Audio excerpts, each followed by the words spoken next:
Welcome to the Health Fix podcast, where health junkies get their weekly fix of tips, tools, and techniques to have limitless energy, sharp minds, and fit physiques for life.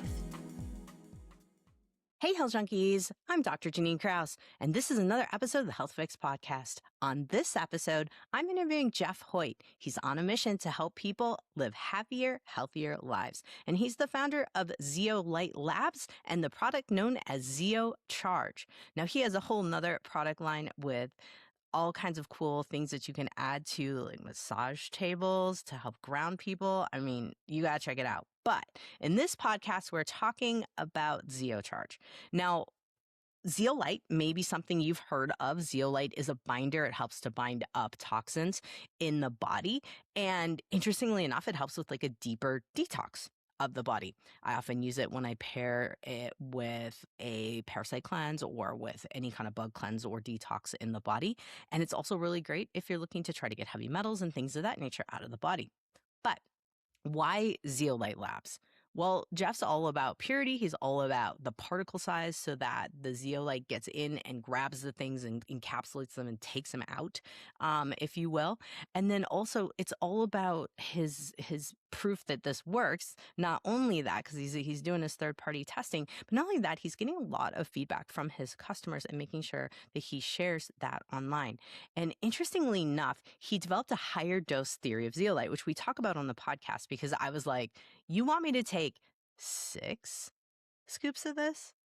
Not just like a quarter, and test it out and try to ramp it up. And he explains why a little bit of zeolite might actually have you feeling worse than a lot of zeolite. So it's very fascinating. And you may be thinking, well, gosh, that's a great ploy to sell this stuff. No, actually, what's interesting is it's a quicker way to get things out of the body. And so his higher dose theory is fascinating. He is all on his website at zeolitelabs.com. You can read more on it, and it's ZeoliteLabs.com. But I wanted to bring him on because I find that in the game of trying to get toxins out of the body, a lot of us are really struggling with finding the right binders, the things that are going to work to actually pull things out versus us feeling terrible. So whenever you've tried a detox and you don't feel good, that's called a Herxheimer reaction. It's histamines kicking off in your body being like, warning, warning, we've got all kinds of things going on. But that can be avoided. And that is really where Jeff kind of came in and was like, let's try this higher dose theory. So he's going to explain it way better than me, but ZeoCharge has been proven to lower tissue level of 15 toxic metals, including mercury, lead, cadmium, arsenic, aluminum, and gadolinium. Gadolinium is the stuff they put in you when you get a contrast MRI. A lot of folks, I see that in labs, elevated for a while after someone has had an MRI. So might want to consider this after an MRI just to clear out some things. But he goes through details in terms of how the detox works, how the zeolite, particular the particle size that he is using works, and all the details. So I am wanting to share companies and products that I really stand by, and folks that I can call the company. I can get in touch with the owner and ask questions directly. And Zeolite and Jeff, that is one of these companies. And so that's why I'm bringing this to you, for you to get a perspective, because right now we are in a time where it is really hard to find supplements that aren't big pharma backed. That's the best I can say. And ones that are doing what they say they're doing, because it's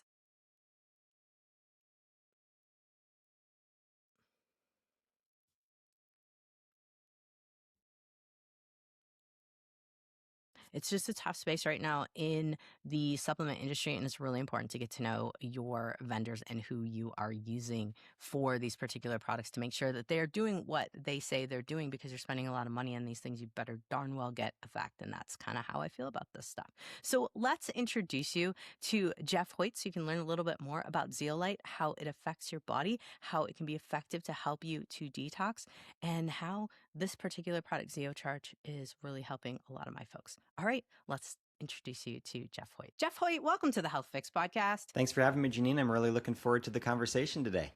Well, I've got all kinds of questions for you, and you're just going to get like a fire hose of things here, because zeolite's somewhat still of, it's this amazing thing. We've all heard about it. People have tried it. People have dabbled in it. And then people are still mysterious about it. They're like, I don't know. Is this some weird, hoax or what? So one of the biggest things that I like to try to explain to my patients, and because you have a business that is surrounded by zeolite, I'm going to let you do it better than I'm sure you do it better than me. I always talk about the swap and drop, kind of like what you guys were describing in terms of being a selective type of detox.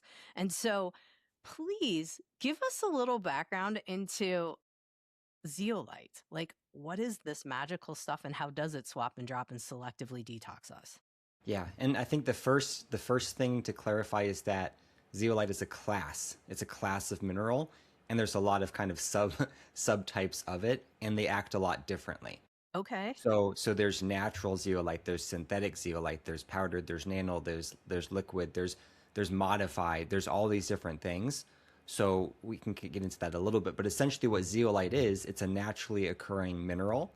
And so it's mined from the earth and it's got this negative ionic charge.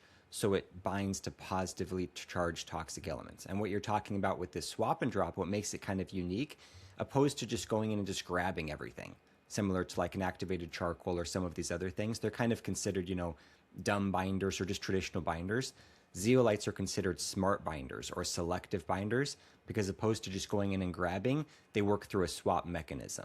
So zeolites have this honeycomb cage-like structure, and inside these cages, they have positively charged elements like magnesium, potassium, sodium, calcium, electrolytes. When the zeolite cage encounters something it likes more, which is generally a heavier element, it swaps it out. So let's say you have the zeolite cage that has magnesium in it, it then comes across mercury and or the other heavy metals. They're called heavy metals because they're heavier. It swaps the magnesium for the heavy metal. So it doesn't grab onto amino acids or vitamins or essential nutrients because it already has the electrolytes in the cage and it just swaps them for heavier elements. So that's kind of the swap, and we can get into the drop aspect as well a little bit when we talk about maybe the dosing, but that's kind of a naturally occurring zeolite. What makes them really unique, it's this negative charge. It swaps for positively charged toxic elements, and then from there there's all these different types of zeolite. So what we're talking about, or what we're primarily going to be talking about in this discussion, is natural clinoptilolite zeolite powder, right? So clinoptilolite is the form of zeolite that is primarily used for human consumption because that is the one that has the clinical research on animals and in humans, right? There's a number of other types of zeolites. A lot of them are not going to be safe for a number of reasons, and they're not going to be used for human consumption either. They might be used for other purposes, but clinoptilolite is the type you're going to see in most supplements.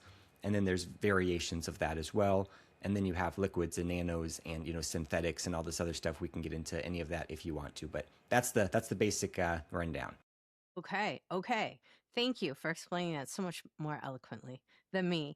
Now, when it comes to like the liquids and the nano, like nano's really hot right now. A lot of people are talking about that technology, but then you've got the same amount of people saying, oh, nano's a problem because it can get lodged in the liver and things of that nature. And I've even heard people say zeolite in its cages can get lodged in areas too.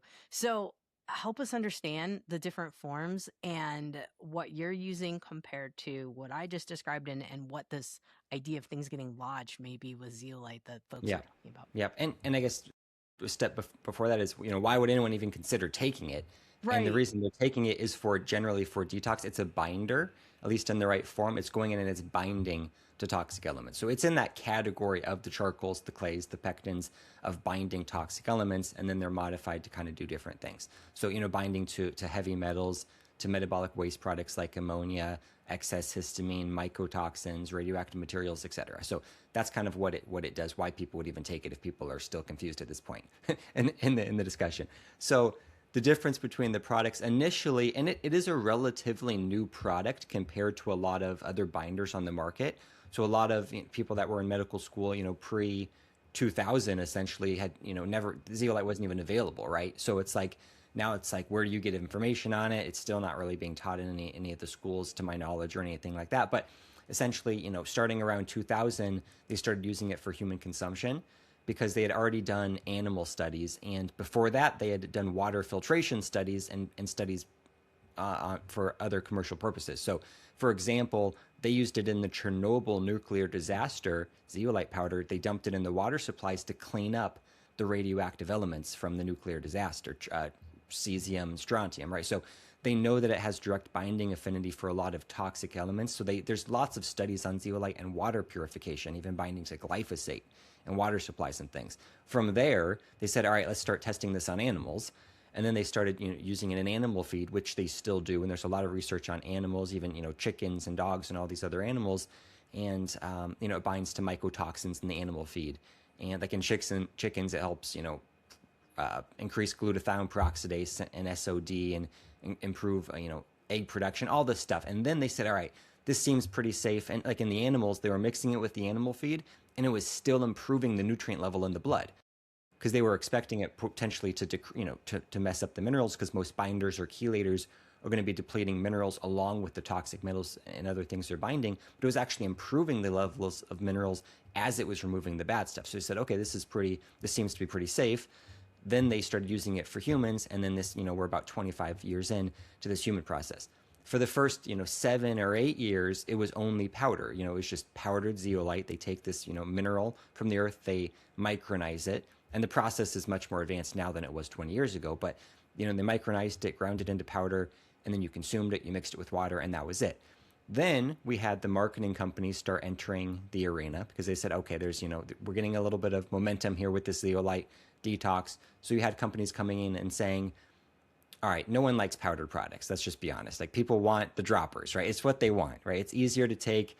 It's better for marketing and all sorts of stuff. So they started taking the powdered zeolite, just what was on the market, the couple brands that were on the market, they took it, they mixed tiny, tiny amounts of it with water, and they marketed it as either liquid zeolite or, nano or cellular detox or whatever.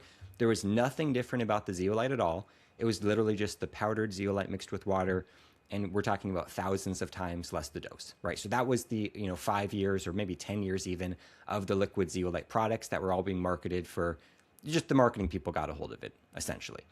And then nano technology was developed in terms of zeolite, right? So now you have companies that are actually producing nano zeolite. Most of them are still just using the normal zeolite mixed with water and calling it nano, which it is not. But the actual nano zeolite is a special process where they've nano-sized the zeolite cages, and that's kind of what some of the products that are trending right now. They're in droppers. They're also very, very tiny doses. They're microdoses. The problem with those is, one, there's no research. So I've never seen a single study on nano zeolite. Maybe there's a couple, I don't know. But all of the research is on powdered clinoptilolite zeolite. So a lot of these companies are just assuming it's going to work as well, or assuming that it's going to work better or still be safe. But the challenge is when you nanosize it, you're actually breaking apart the zeolite structure, and it starts losing some of its properties, because you want this zeolite cage intact, so it has the electrolyte and it swaps it out. And the nanosizing destroys the structure, most of the structure, so it's no longer working with the swap and drop mechanism. It's only working through adsorption. So you're still getting the adsorption where essentially the toxic elements are binding to the surface of the fragments of zeolite, but you're not getting the swap and drop, so it's a much less efficient process. And even the companies, a lot of them will market their products as clinoptilolite fragments, because it's not actually zeolite anymore. It's just fragments of what once was zeolite, and they're likely to cause a lot of detox reactions, and that's why a lot of people think they work so great. But we can get into kind of why that is with the dosing. So anyway, there's a lot of zeolite products on there. Zeolite in general has incredible potential because it is very strong, broad spectrum and strong binding capacity, and it can be helpful in basically all forms. But in my opinion, I personally don't ever recommend the nanos. I don't recommend the liquids for sure. I don't recommend synthetic zeolites, because there's some of the supplements on the market are not even natural. They're synthetically derived. They're made in a laboratory, and those have a completely different profile.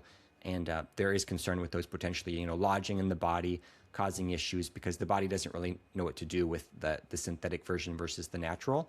But yeah, so I recommend the powders. And then one more note on this, and then I'll let you take over again, is you mentioned kind of lodging into the liver or lodging into the body. And really what the point of zeolite is it's a binder, right? Just like the charcoals and clays. They're not supposed to be systemic, getting into the brain and getting into the liver. They're supposed to just be binding in the GI tract. and bind. That's what binders do. So that's what zeolite does as well. And then the concept behind the nanos, or at least the marketing concept, is they're like, oh no, we need a cellular detox, or we need the zeolite to go into your brain because that's where the toxic elements are. And they're really trying to prey on, people that just like, oh, my brain hurts, so I need to detox my brain, and they don't understand necessarily all of the mechanisms of detox. And that's where a lot of the nanos and things come in. So I don't think we want to be putting any zeolite in the brain or in organs. I think we want to be effectively binding in the GI tract and then allowing the body's natural detox processes to ramp up and start naturally releasing toxic elements from the brain through the lymphatic system, et cetera. And there's kind of a downstream effect. And that's what we can get into, kind of the dosing and the 3 levels of detox too. But essentially, if you just go straight into the brain and you bypass the digestion, that's where most of the toxicity is anyway. And your body's less likely to even let go of a toxic element in the brain, even if it was able to get in there and encounter a toxin.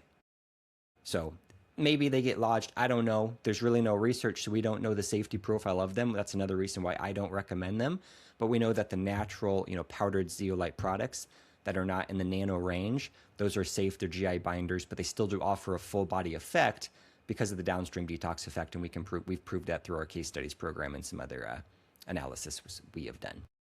Makes sense. Makes sense. Yeah, it's just some of the things you hear online. I like to always like call it out because people are likely hearing what I hear, and I'm like, how does that work? So it's always good to kind of hear that side of it. Now, in terms of natural mined zeolite, where is it mined? Where are you getting your source from? Out of So there, curiosity. yeah. So there's mines all over the world. So what we don't. So we have an agreement with the mine owner. It's a private mine. So almost all of the zeolites are coming from commercial mines, mostly in the United States, which you do not want. Ours is coming from somewhere in the Middle East, a private mine. So we can't disclose the exact location at this time with the agreement with the mine owner. But it's different. You can just tell it's different than all the other ones based on even the color, the texture, the smell of it. Everything is just more pure. When people market their zeolites as made in the USA or mined in the USA, that's actually a negative because all of the mines in the United States are commercial mines where they're mining zeolite for industrial purposes and agriculture, and they don't have the quality controls at the mined for human consumption, right? And then most of these companies are not even cleaning the zeolite at all. They're literally just taking it from the mine and packaging it and then calling it like the world's purest zeolite or nano zeolite. They're just making stuff up as they go with no proof at all.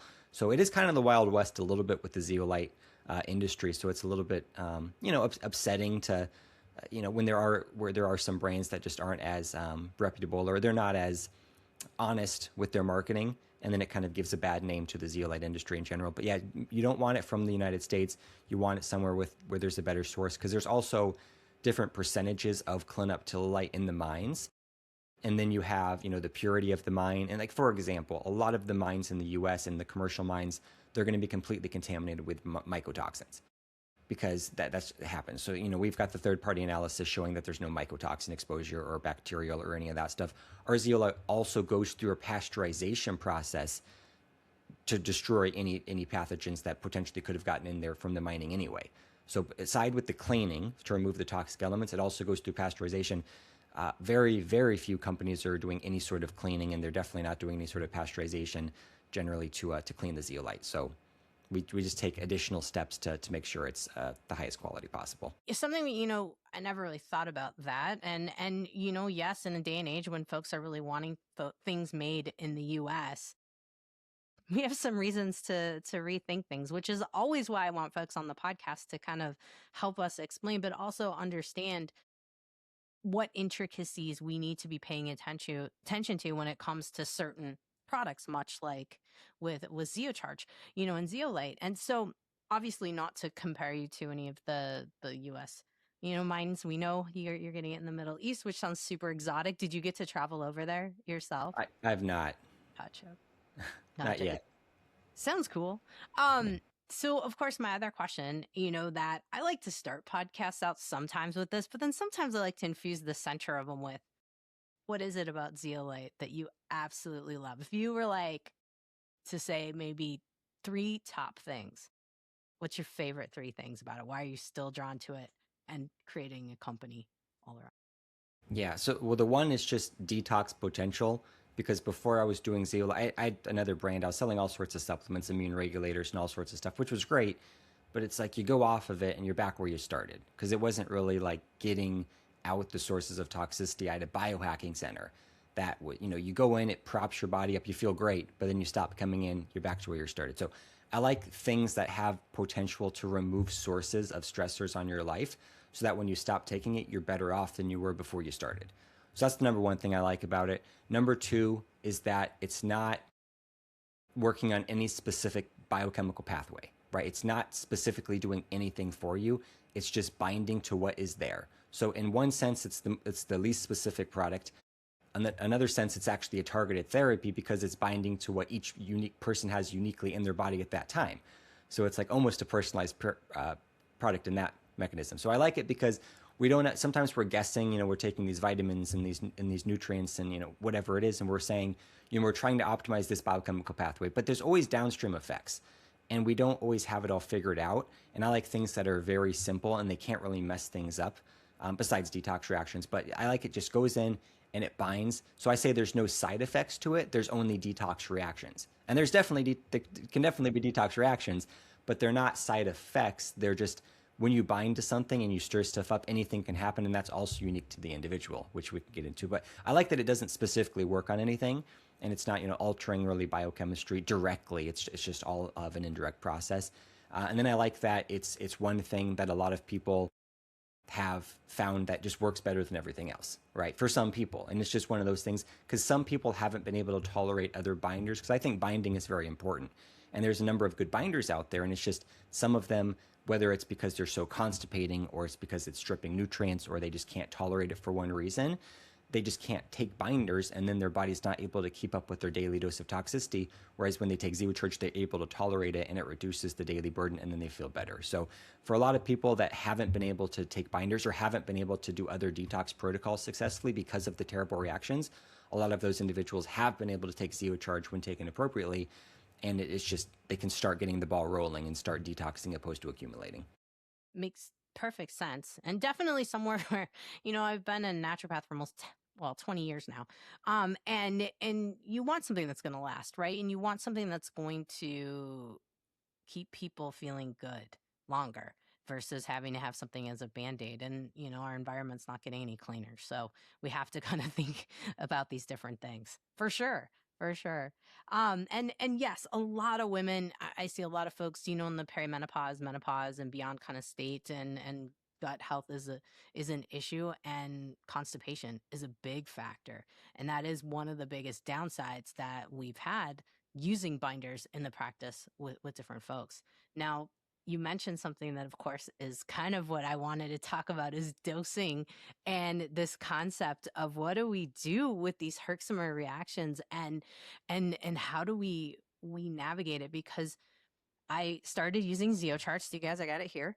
This is my third bag. I've just got to the end of it here. And you were mentioning like 6 tablespoons and I was like, holy crap, I don't know. Like, what the heck? So I ended up going slow and ramping up and you're like, let's talk about dosing. So I'm going to let you take it over from here and talk about dosing reactions and kind of what you've seen with all your case studies too with folks. Yeah. So this is I mean, this is a huge topic. And I think the most important thing with zeolite is quality and quantity, right? So you could have the best quality product in the world, but if you're not taking it at the proper dose for you, then you might not get the right results and it might even cause terrible reactions. You might not be able to take it, right? So it's very important. I think also understanding that there's different types of detox reactions is important too. Because I always like to take a step back and say, why is the body doing what it's doing, right? The body's doing what it's doing for a reason. It's like, why is the body storing toxic elements? It's like, if they're bad for us, why is our body keeping it's to protect us because the body,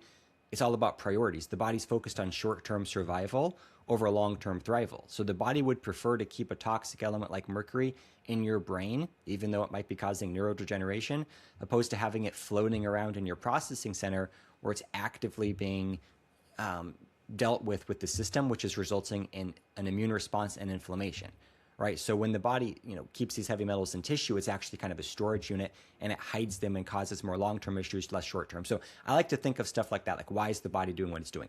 So when we get a detox reaction, I like to think, why are we getting this detox reaction? Like besides just like I took this product, I got the reaction, but why is it? And trying to, if we can figure that out, we can get some more answers and develop better protocols as well. But there's different types of reactions.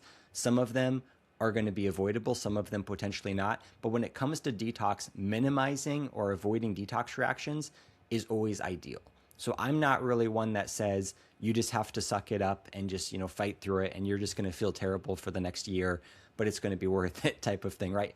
Like when you detox, stuff does get stirred up. There's a little bit of turbulence, but you want these toxic elements to leave your body with the least amount of turbulence possible, right? So when it comes to like redistribution of toxic elements, where you stir stuff up, your body gets some of them out and then some of them find a new home, that's what we absolutely want to get rid of. We don't want that in a detox protocol. When we're talking about maybe some Herxheimer reactions, which is more biological agents like bacterial die-off, when you're disrupting biofilms, you're kind of breaking stuff apart. Those sometimes are unavoidable because your immune system is going after something and there's just a natural inflammatory response to the die-off of the microbe. So that's a better detox reaction than redistribution.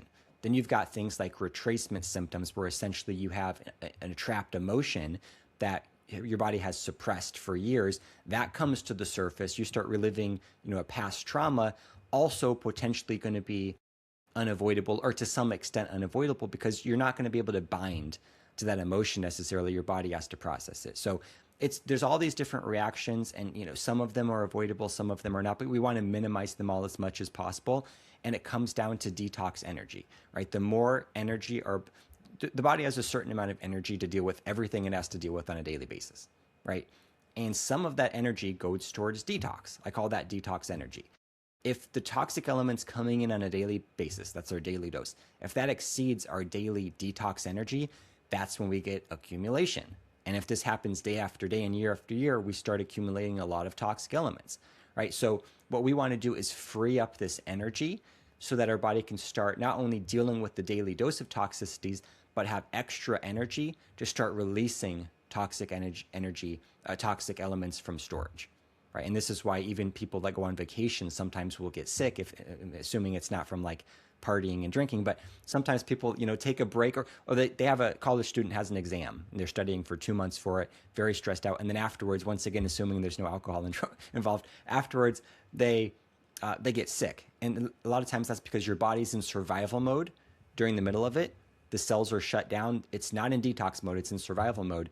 And then when you calm down, the body opens up the cells again and starts dumping the toxic elements that it was kind of building up over the last 2 months.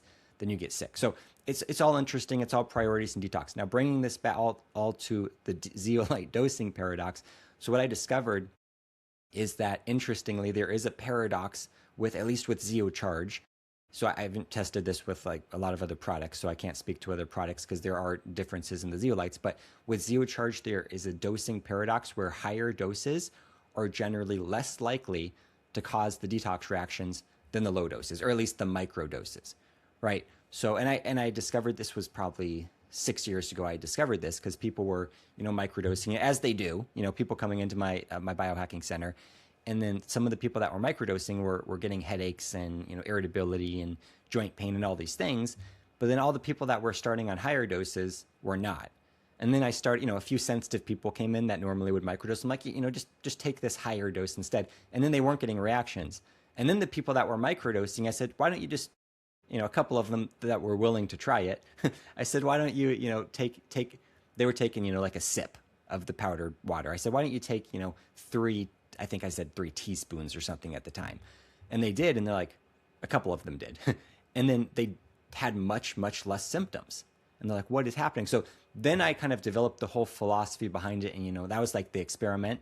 And then I developed there's a whole document on the website. It's like 40 pages that goes into the different logic behind it. But essentially it has held true for the last 6 years, where for most people, higher doses are less likely to cause the reaction than the microdoses. So the reason behind it is we have to understand what is happening when you take zeolite. So with most detox products, detox is going to be inherently stressful, because what you're doing is you're taking what I consider a deactivated toxin, something in storage, and you're bringing it into the processing center. So you're taking a deactivated toxin and you're making it active.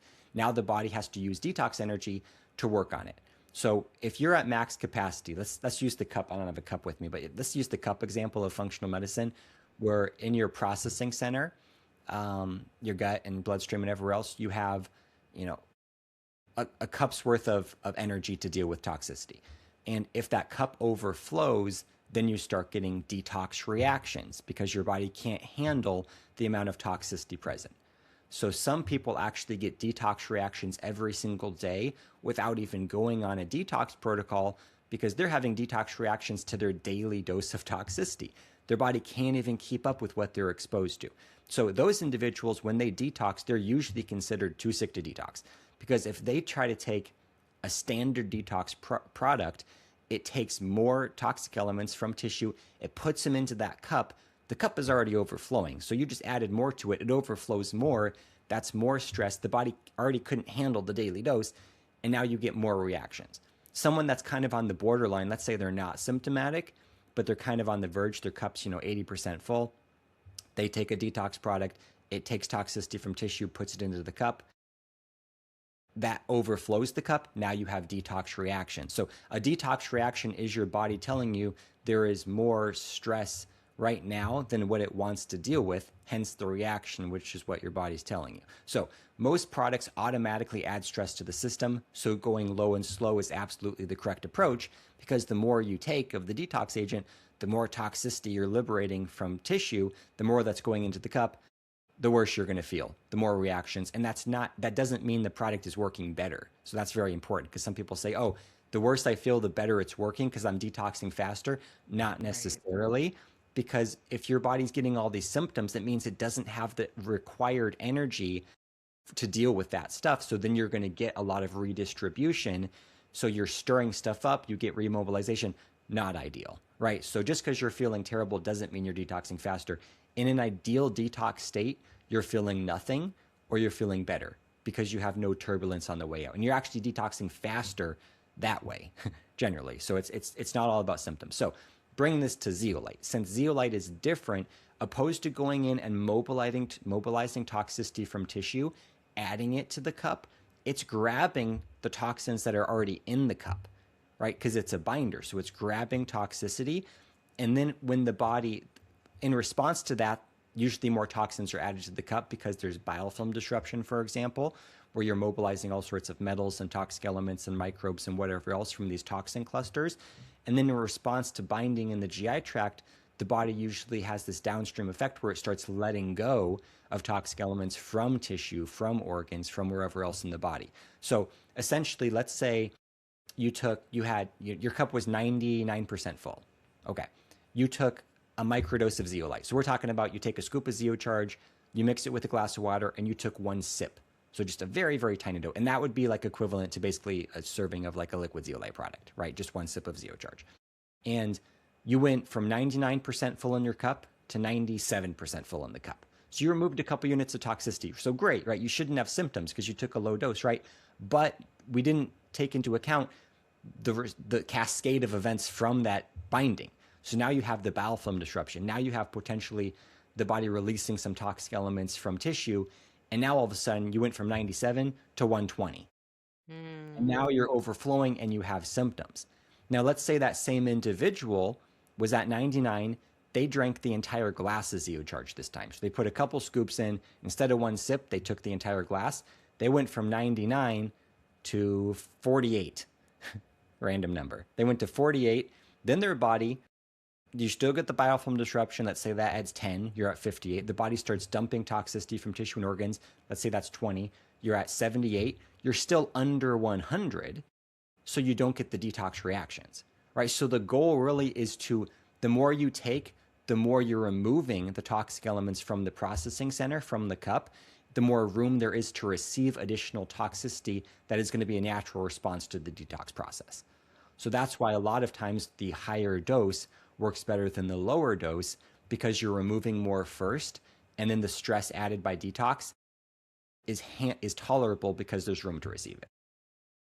Makes sense. I mean, it makes sense in terms of the paradox. I mean, it's mind blowing to a practitioner who's been seeing folks who are super sensitive and she's sensitive herself to be like, okay. But of course, I will give you the background on my husband and I. My husband read 6 tablespoons and said, all right, I'm doing it. Like, cause he would have done 12. If, the dose is this, he's going to do more just because he goes big or goes home. Me, I'm like, I don't know. So, and of course he was fine with the 6. He was absolutely fine and he feels great. Me, like I said, I had to like back down to 2. So I'm guessing that like, when you were describing energy, right? And you were describing energetics and emotions and things of that nature, I'm almost certain that my issue, is probably a lot of my nervous system. And so I'm super curious on the sides of folks that really have to have a lower dosage because they've got trauma, they've got stress trapped in their body, things of that nature. Their adrenal glands are a little bit wonky, or their kidney chi, if we want to talk Chinese medicine. I'm guessing you're nodding quite a bit. So I'm like, yeah, you've probably seen this too. Yeah. Well, so interestingly, I kind of call, like, that's kind of the category I would consider like the 4M spectrum. I call it the 4M: mold, metal, micromagnetic field sensitivity.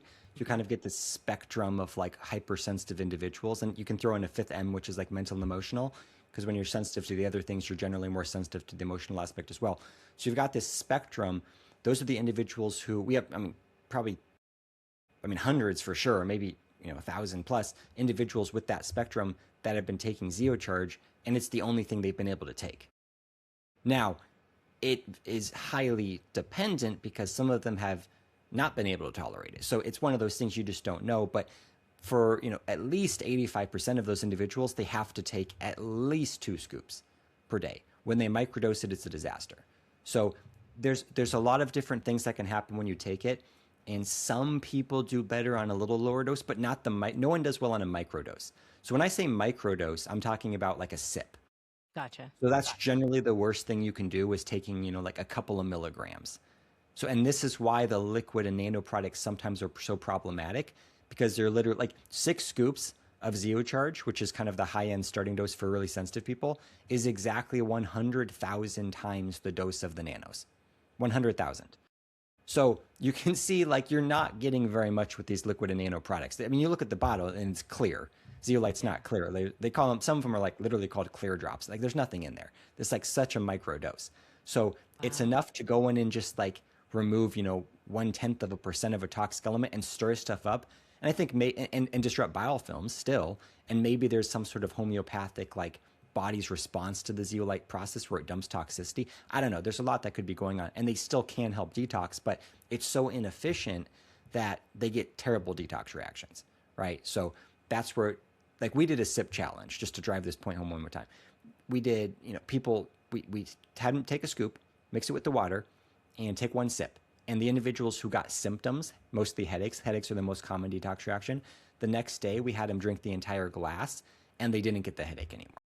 Right? So it's like the 1 sip did not detox them faster because they got the symptoms. It was just a less efficient detox, which is why they got the symptom. When they take the full scoop, not only did they detox more efficiently, it was better. They can maintain on it because they're not having the symptoms. They don't have to go off every other day, and it's just better. So with the nervous system, it's a little bit tricky, because the one thing where potentially, because I mentioned constipation earlier, and about 75 to 85% of individuals actually find Zeocharge to be more regulating and actually more laxative than constipating, but it really just depends. So if someone is getting backed up on the Zeocharge, a lot of times that is individuals with very stressed out nervous systems. Sometimes the higher doses will be more constipating than the lower doses.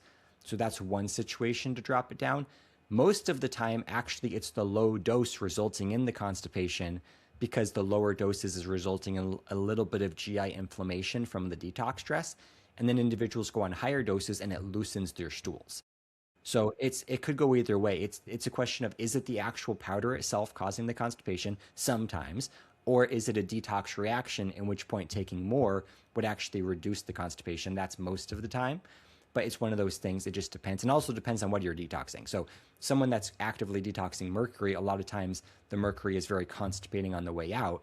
So that can result in some constipation. There's a lot of times there's cycles. People will get constipated, then they'll get diarrhea or, looser and harder stools, and they'll cycle based on what they're detoxing as well. So there's a lot to go. But I would say for people that are interested in trying, between 2 and 6 scoops is generally the recommended starting dose.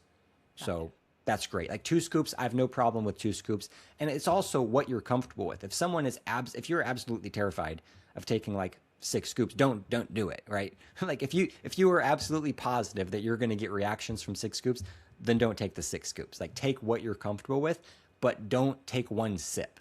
Like if that's all you're comfortable with, I would still say don't take it until you are comfortable with taking at least 1 scoop. Like if you're not going to take at least 1 scoop, I would say do not take it, because it's probably going to cause a lot of reactions. So that's my thoughts. That's good to know. I mean, it's super good to know, because I think, as a provider and being a little more cautious myself and having patients who are worried about having really bad reactions, knowing that like if you're going to take a sip, it's not going to go well. I mean, huge to know that. Now, I do have a question about EMFs, because a lot of my issues with being really sensitive came when I got a new car.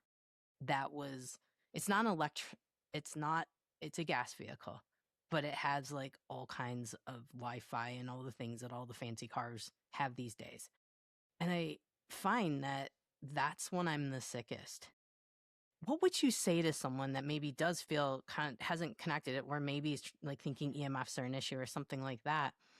How would you be using zeolite in that case? Six scoops, let's say, if we're going full speed, right? Around driving the car, while driving the car. What do you Yeah. think? And this is a really good point.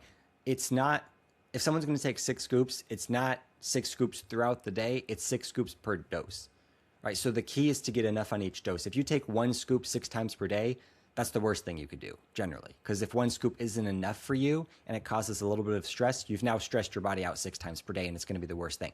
6 scoops once per day is recommended. So whatever people decide, whether it's 2 scoops or 3 or whatever, I would take that all at once. For very sensitive individuals, I would recommend taking that after a meal, like 30 to 45 minutes after your largest meal. Because when you take these things on an empty stomach, when you take most things on an empty stomach in the morning, it's more likely to have an antimicrobial effect. So it's going to have a stronger biofilm disruption effect, and you're more likely to get nausea and other symptoms. So after dinner is generally recommended for starting off, then you can experiment. Also, that's great because you're binding to a lot of the toxic elements released from the liver through the bile that end up in the small intestine, and you can kind of filter those out before they recirculate. So a lot of practitioners recommend it after a meal just to kind of help filter out the bile and prevent that recirculation. Because a lot of the toxic elements we're exposed to on a daily basis, they're not external. They're actually internal toxicity, whether it's metabolic waste production, microbial waste production, or recycled toxicity through liver, bile and enterohepatic circulation, all this stuff. So taking care of that stuff first, and that's one of the reasons why ZeoCharge is so effective for a lot of people, is because it's binding to a lot of those metabolic waste products like ammonia and even excess histamine. And when we specifically go in and we get a heavy metal test, we're like, oh, I've got mercury. It's like, well, yes, you've got all the other metals and all the other toxic elements as well, but you've also got all these other things. When we try to target a specific toxic element, it usually doesn't work that well because there's so many other things we're missing. So the broad spectrum approach is a little better. But to the EMF question, in the car, I would still just take it once per day at any point. And that, if it's working great, it's helping calm down the system. And that's the number one thing some people report is it helps calm the storm in the body, right? That's the ideal situation. And when you take it, it's going to do one of 2 things. It's either going to reduce the stress load in your body or it's going to add to the stress load. Like, it's kind of hard to know without taking it, but like most detoxes automatically add stress, which is why they're not tolerable for a lot of people. If this is tolerable, then it's reducing the stress load, and then you're going to be able to better handle the EMFs and other things, because everyone's being negatively affected by the EMFs. It's just a matter of how much and how sensitive you are. And a lot of the sensitivity is based on nervous system overreactivity and other toxic elements. I mean, for metals, they're just antennas. So there's that for one with the EMFs. But then just the more toxic elements present, they're stressing out the nervous system. The nervous system's on higher alert. It's more sensitive to the EMFs. So just calming it down, I would still do like once a day after dinner. And then that should, last for a number of hours. to potentially help with the EMF sensitivity. A lot of people have reported really good benefits for EMF sensitivity. That's actually a really good way also to gauge what's happening in your body. So if you're EMF sensitive and your EMF sensitivity increases when you take it, then it's probably causing stress, the zeocharge, right? It's causing a little bit of detox stress. If it's reducing your EMF sensitivity, it's reducing the stress load. So that's actually a really good way to gauge it as well. I like the tips on the experiment, right?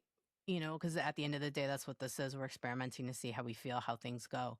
Now, in terms of recommending testing, like before, after, just for folks that are wanting to see, like, okay, what came out of my body, what happened, how many days, months, etc. Like, what have you found to be the most effective kind of course to take the zeocharge and then retest afterwards to see where you're at? Yeah, so testing is really tricky because we're just the testing technology is so limited is the problem right now. If we had a test that would look at organ levels of heavy metals and toxicants, then we just do it before and we do an after at any point, and it's either lower or it's not. We don't have that. So we have, hair, which is excretion, we have urine excretion, blood circulation, feces excretion, a LIGO scan, tissue, but still not organ level, right? So it's like we've got all these different bioenergetics, which is great, but bioenergetics are also just looking at the active toxicity. They're generally not picking up on the stored toxicity because it's not providing the bioenergetic signature because the body's not actively working on it, right? So there's limitations to all these tests. If you get them all, you can get a good picture, but each one provides a snapshot. So what I tell people is whatever test you're going to use, choose a test and then test monthly for at least 3 months to identify a trend, right? So like with like urine, for example. So let's say you do a baseline test with urine. It's only telling you what is coming out of your urine right now. The sicker you are, the less that's coming out generally because your body's holding on more and excreting less. So then you start taking the product, you test 30 days later, all your levels are higher.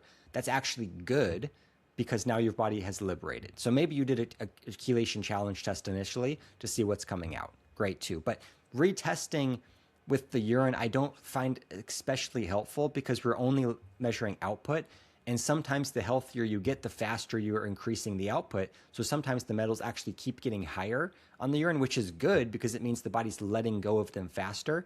And then the body also cycles. So the body goes through these cycles of detox where it goes from the body will dump metals from like the brain to general tissue, and then it'll take it from general tissue as short-term storage and then excrete it through the urine and other detox methods. So on a urine test, you could do a urine test right now, do a urine test in 2 weeks without doing anything different, and you might get completely different results based on the cycle that you're in of detox.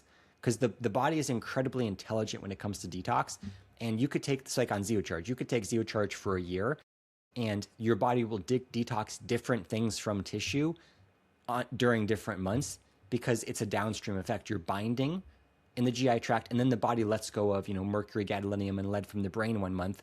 Then it binds or it lets go of something else from general tissue the next month, and it cycles back and forth. So I saw all of that on my in our case studies program prior to launch, where the body it groups toxic elements together. It detoxes what it wants to detox when it wants to do it. If your body does not want to let go of a toxic element from tissue, it will not let go of that toxic element from tissue. That's where there's a lot of problems with like the synthetic and the liquid nano zeolite concept of going in and trying to forcefully remove a toxic element. It just will not work if the body doesn't want to let go. Same with synthetic chelation. I mean, I've worked with people who have used very strong brain chelators for mercury that it's not even on the market, and they would feel a tug of war effect in their brain. And it's like, these are very sensitive individuals, and the brain did not want to let go of the mercury. Like, it was not going to let go. So when you're acutely exposed, these things work great because your body doesn't want it. It doesn't know what to do with it. You take the thing, it cleans it up. But if you have mercury that is settled in your brain for 25 years from amalgam filling exposure or something else, that detox agent is going to act differently because now your body is in that long-term survival. In short terms, it's in the long. It's not focused on the long-term survival as much. It's settled and it's scared because when you remove something from the brain that's hidden, basically it's in storage. The body now has to deal with it on the way out. And if the body doesn't think it can safely remove that toxic element, it's not going to want to let go of it from the brain.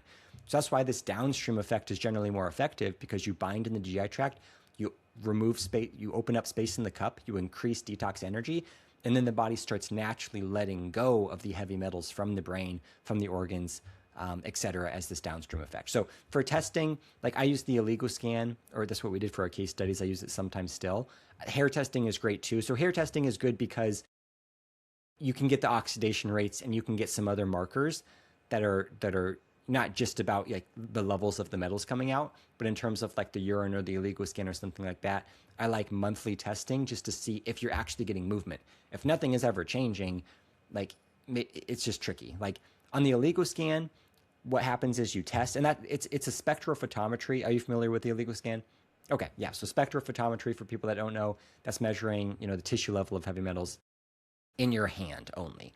So what'll happen is you'll cycle up and down. So you take the product, the metals go up the next month, which is great. It indicates the metals are being liberated from somewhere else, organs.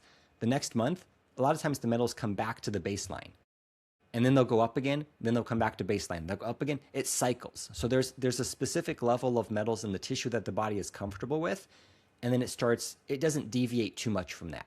So if you test after a year, sometimes your metals and minerals look exactly the same and you think that nothing happened, but you could have gotten 30% of the metals out of your body, but you can't identify it on the test because you're only looking at what's in your hand. And I've got examples of these as well, where I show people that like the beginning and end test is the same, but the intermediary tests show that the body was cycling through detox. So testing is a luxury, but sometimes it can be sometimes it's not worth it if you're not going to do it enough, or especially if the practitioner doesn't really understand, because it might lead you astray thinking that your protocol is not working, even if the protocol is working. Yeah, I could see that. That would be incredibly frustrating. And it's something I've seen. So yeah, I don't even bother, but I know I'm going to get that question. So I better ask it. I think the other question that I'm going to get to is a lot of folks on the gut as well, and using it as a biofilm scrubber and looking at something like, say, the GI map before and after using, the chart, something like of that nature. What is your experience with that? Yeah, absolutely. And I mean, a lot of people do get a lot of great results on various GI tests and organic acid tests. And I got a doctor reach out yesterday, and she's like, why? Her patient was taking, and her patient was an MD, but taking 12 scoops per day, apparently. And like, it was the only thing in like 15 years that had lowered her like oxalate levels and lowered something else. And she's like, what is going on? Like, what is the biochemical? I'm like, I don't know, like what it is, but it's like, a lot of people get results for things they're not expecting. And back to the testing question, sometimes the best testing is non-heavy metal related testing. It's other biomarkers, whatever things that you have been regular testing. Just continue testing with those and seeing if you're getting improvement in those as well, I think is good. So for the GI tract, I mean, a lot of these microbial agents are most of them are opportunistic, right? They need an opportunity to thrive, whether they're there because of a weakened system or whether the body wants them to be there to clean up toxic elements. That's debatable. We know that like yeast will bind to mercury and toxic elements. We know parasites can absorb toxic elements, et cetera. So a lot of times the microbial levels will balance when you're on ZeoCharge or an effective detox protocol, because the body no longer needs those unwanted microbes, and other markers start improving as well. So definitely, I mean, like on the GI map, like every single person is like, oh, I've got high H. pylori and stuff like this. It's like, and then they go and they try to kill the H. pylori, and then it's like, why isn't it going away, or why did it come back? So it's one of those things. Like there can be direct approaches, which fine, but it's like if you keep killing something and it keeps coming back, it's there for a reason, and then it's time to like look at a different approach, more of like a detox based thing. So yeah, in terms of the GI, definitely there has been a lot of improvement for people, but it really just depends on what's causing the GI disruption. I also think that EMFs are contributing in a massive way to GI disruption, because one, we know that like, Wi-Fi signals, cell phone radiation, these things are having a negative impact on our cells, but I think more importantly, they're having a negative impact on the microbes in our bodies. And they're basically stressing out the microbes in our system, which is potentially resulting in an increased level of endo and exotoxin release, or maybe transformation of those microbes into more pathogenic forms.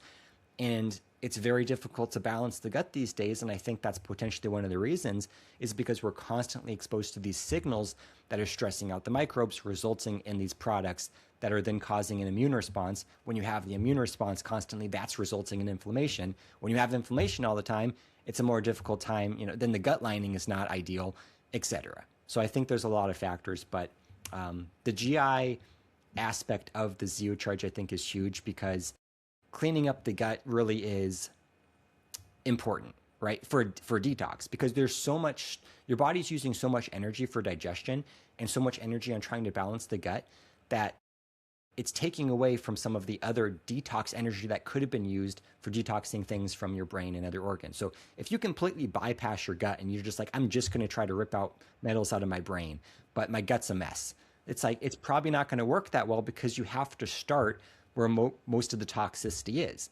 And some of that toxicity, it's not just heavy metals. Like, everyone's obsessed with heavy metals because there's a lot of data on them, but like, there's so many other chemicals and toxic elements and things that are probably much worse. And then you have the microbial agents, then you have, the electromagnetic sensitivities. It's like, we really have to focus on everything.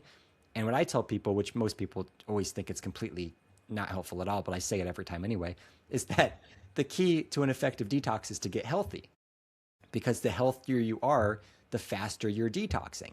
When someone becomes sicker, they start detoxing slower to protect themselves, right? So when someone becomes sick with a complex health challenge, their body slows down lymph flow. It slows down bioflow. You stop sweating as much because your body's trying to keep the toxicity out of the processing center, because your body can't handle it and it wants to keep it in storage. So as you get healthier, and maybe this is removing an infected tooth, maybe this is dealing with an emotional trauma, it could be whatever is causing the most stress to your body, these things are actually accelerating detox, because now your body doesn't have to use so much energy on those things. And it says, okay, we can start detoxing. So all of a sudden your bile starts flowing more, your lymph starts improving, you start sweating, right? All these things. It's like, so it's not all about directly targeting these things that are our problems. It's about doing what we need to do to get healthy. And then that accelerates detox. Mm-hmm. Absolutely. Circulation. I feel like it all goes down to the old circulation. You get the things moving and goes good from there. Oh my goodness. I could talk to you for hours, Jeff. There's so many, detox questions, but of course I have to respect our time here and folks listening.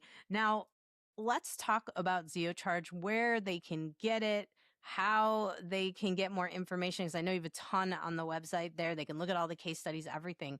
Let's give them the scoop. Yep. So the best source of information is just the main website, zeolitelabs.com. And we've got a lot of content that on that page. There's an education page, getting started video, the dosing information, a dosing video, all sorts of stuff. So I would check out the education page, educate yourself if this is something you're interested in, and then you can make the best decision on what dose you think you want to start with, whether it's 2 scoops or higher. We do have a program that's very popular where it's a 5-month program called the Ultimate Zeolite Experience, and that's where you start with 6 scoops for the first month. Then the next month you go to 5 scoops, then you go to 4, then you go to 3, then 2. So it's a reverse titration schedule, starting high, working down, and then people can either be done or they can maintain on 1 scoop after that or whatever. So that's an option as well. There's a little bit of an explanation on that on the page. There's a case studies page as well if you want to check out some of the illegal scan case studies. That's on the website. We've got a couple. There's a few microscopists that experimented with Zeocharge on themselves. They sent in their results. So I put those on the case studies page, just showing the improvement in the blood, even though it's not directly going into the blood, but just showing the downstream effect of by cleaning the gut, you're purifying the blood. Those are on there. There's a couple other case studies. So zeolitelabs.com is the best source. Then the detoxexperience.com is a user experience podcast where basically I interview people that have been taking Zeocharge and they just share their experience. So some of these people are taking 12 scoops a day, or and there's a lot of very sensitive individuals that have been interviewed on that kind of share their experience. A lot of them did have reactions and they explained what they did. So that's a good resource for people as well to kind of dive in. You can search for topics on there. And then Instagram is pretty much the social media that we're active on at Zeolite Labs. Awesome. Awesome. And of course, you had kind of said you titrate down and then you go to 1 scoop a day. Is that kind of maintenance? Is that what you're recommending for folks to kind of go with if It's, that's I what mean, they want to do? I never would say anyone has to stay on anything forever. I mean, it's the healthier you are, the less you need. That's it. Like if you don't need a binder and your body is keeping up with daily dose of toxicity, I'm not going to say you need Zeocharge. If you're still struggling with it and it's helping you and you go off and you feel worse, then it might be valuable to stay on it. So, work with the practitioner on that one, or just, see how it goes on that one. But yeah. Nice. I like that we can use our own discretion here, because that's something that, of course, we want everybody to learn how to. Maybe let me just say a couple user tips really quickly. So for people that are going to start, one out after dinner, right? Don't start on an empty stomach. Don't start like 2 days before the full moon, because you're much more likely to experience a detox reaction. All the time, people are taking it, no symptoms. All of a sudden, they're like, oh, I just started getting symptoms. Bam, 2 days before the full moon, or 1 day or 3 days. So much more likely to experience the reactions after a meal, 2 to 6 scoops. And then if I would check out the dosing paradox, because there are a few caveats to the dosing paradox. If you go on 2 scoops and you feel great, and then you go to 4 scoops and you feel terrible, it might be because it's an increase in microbial release from biofilms and you're releasing more parasites, or it could be because 2 scoops was a binding dose, but it wasn't enough to encourage the body to let go of toxic elements from tissue. So sometimes the higher dose does cause more symptoms. So I would just check that out in the dosing paradox to kind of see, and it'll just help you understand what's happening to your body if you are experiencing it. That's awesome. Thank you so much, Jeff, for taking the time to come on and chat with us today about Zeocharge. I appreciate it. And yeah, I think a lot of folks now really understand Zeolite at a much better level than they totally did coming in, even me. So Absolutely. Thanks for having me, Jannine. Hey, Appreciate my it. pleasure. Hey, fellow health junkie. Thanks for listening to the Health Fix podcast. If you enjoyed tuning in, please help support me to get the word out about the podcast. Subscribe, rate, and review, and just get that word out. Thanks again for listening.